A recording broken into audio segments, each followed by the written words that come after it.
একজন স্পেশাল পার্সনের সঙ্গে দেখা করতে এত দূরে চলে এলাম। স্পেশাল পার্সন তো হবেই, কেননা সে যে আমার ছোট ভাই। এত দূর মানে কত দূর সেটা বলছি পরে। হ্যালো বেবিজ, কে হালে? এখন বাজে সকাল 5টা। আমি আর আমার একটা ফ্রেন্ড মন্দিরা ব্যারাকপুর স্টেশনে চলে এলাম। প্রথমত আমরা এখান থেকে ট্রেন ধরবো শিয়ালদার উদ্দেশ্যে। হাওড়া যেতে গেলে প্রথমত শিয়ালদা যেতে হবে, আর তাছাড়া শিয়ালদাতে আমার বোন ওয়েট করছে আমার জন্য। ও আমার সঙ্গে যাবে ভাইয়ের সঙ্গে দেখা করার জন্য। প্রায় আধ ঘন্টা জার্নির পর আমরা শিয়ালদা পৌঁছালাম। ওখান থেকে বোনকে সঙ্গে নিয়ে তিনজনে রওনা দিলাম বাসে করে হাওড়া স্টেশনের দিকে।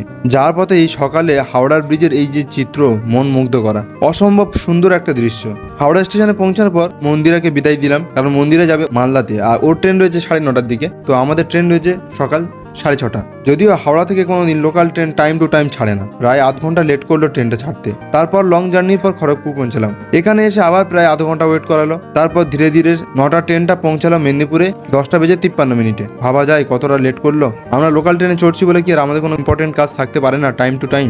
স্টেশন থেকে বেরিয়ে দেখছি যে স্টেশনের আগে যেরকম চিত্র ছিল এখন অনেকটা পাল্টে গেছে। তারপর স্টেশন থেকে বের হয়ে এলাইগঞ্জের গাড়ি ধরলাম। আজ সানডে, যে জন্য ডাইরেক্ট গাড়ি পাওয়া গেল, না হলে এখান থেকে প্রথমে অটো ধরে বাস স্ট্যান্ড, তারপর ওখান থেকে আবার অটো ধরে এলাইগঞ্জ পৌঁছাতে হতো। প্রায় 20 থেকে 30 মিনিট জার্নি করে এরপর পৌঁছলাম আমরা এলাইগঞ্জ আলামিন মিশন।